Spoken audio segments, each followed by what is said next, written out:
నా పేరు నితీష్ అన్న.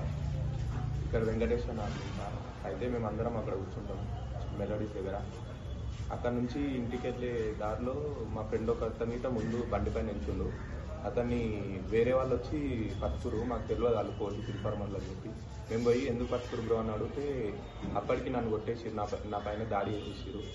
ఎందుకు కొట్టిరని అడిగితే మేము పోలీస్ అని చెప్పి కొట్టిరు. కానీ వాళ్ళు పోలీసు వాళ్ళు అక్కడ లేరు, వాళ్ళు చూసి చాలా చిల్లర అల్లలేక ఉన్నారు.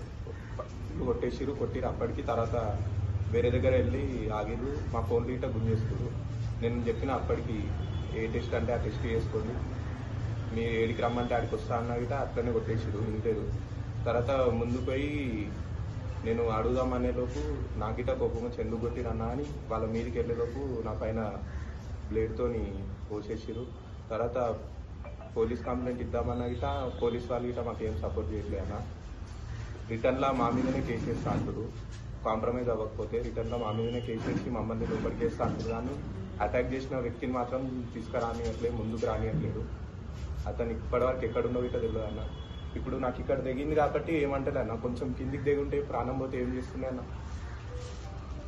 చేసినామన్నా, కాకపోతే ఎవరు పట్టించుకోవట్లేదు. పోలీసు వాళ్ళు రిటర్న్ మా మీదనే కేసేస్తా అంటున్నారు. ఎవడో చిల్లరగాడన్న, పోలీసోడు అయితే కాదు. పోలీసోడు అయినా సరే దాడి చేస్తాడు అన్న, బ్లేడ్తో, సర్జికల్ బ్లేడ్తో. వాళ్ళకి సివిల్ వచ్చి దాడి చేయడానికి నేను హాస్పిటల్లో అడ్మిట్ అయినా. నేను మొన్న రీసెంట్ గా బీటెక్ అయిపోయింది 2 months అయితే. అదే 10:30 అవుతుందన్న. అక్కడ ఛాయ్ తాగేసి ఇంటికి వెళ్తున్నా. నేను అప్పటికన్నా మీరు నాకు ఏ టెస్ట్ అని వేసుకుని, నాకు ఆల్కహాల్ సిగరెట్ ఏం అలవాట్లేదు, నేను పిఎస్కి ఇటు వస్తాను అని చెప్తే అతను ఇంట్లో వినకుండా వాళ్ళు ఇష్టం వచ్చినట్టు మేము పోలీస్ అని కొట్టేసిండు.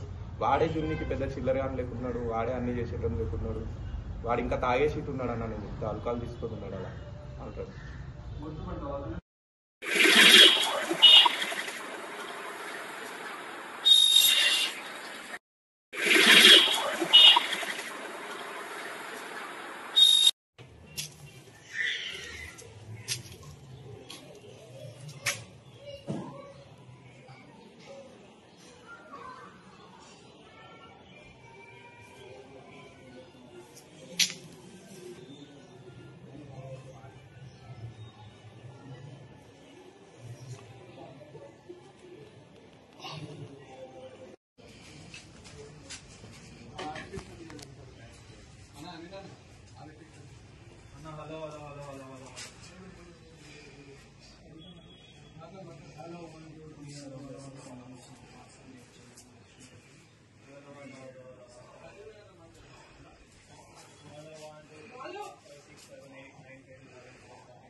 ఇది అదే